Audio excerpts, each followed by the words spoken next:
মইতো টেবৰগাঁৱত খেলিম, মই টেবৰগাঁৱত খেলিব ফাইনাল আৰু একটা সমষ্টি আৰু খেলিব।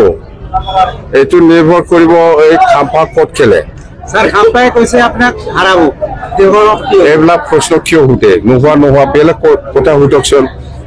কি খাম্পা মোক হাৰাব, মই খাম্পা হাৰাম, এইবিলাক কি প্ৰয়োজন? আমাৰ নিচিনা এইবিলাক কিয় সোধে? খাম্পা আমাক হাৰাব পাৰি নেকি? এইবিলাক নোহোৱা কুৱেশ্যনটো কিয় কৰে? বেলেগ কথা সোধক। খাম্পা ক'ত খেলে বিচাৰি পোৱা নাই মই। চন্দনটো ঠিক হৈছে, ভাল হৈছে।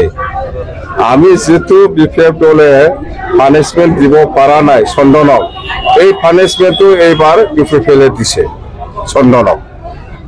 আপুনি 14 নং চেনেলত খেলিব নেকি? এইটো ঠিক হোৱা নাই। আজি 14 নম্বৰত খেলে না ক'ত খেলে মই পিছা কৰি আছে। এই প্ৰমোদ, এই খাম্পা আৰু এই ফেৰেঙা, এই তিনিজনে ক'ত খেলে চাই আছো মই। এইটো ঠিক হোৱাৰ পিছত মই ঠিক কৰিম।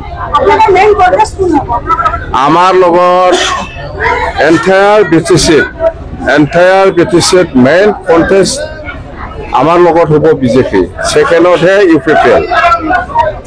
ঠিক আছে, থেংক ইউ।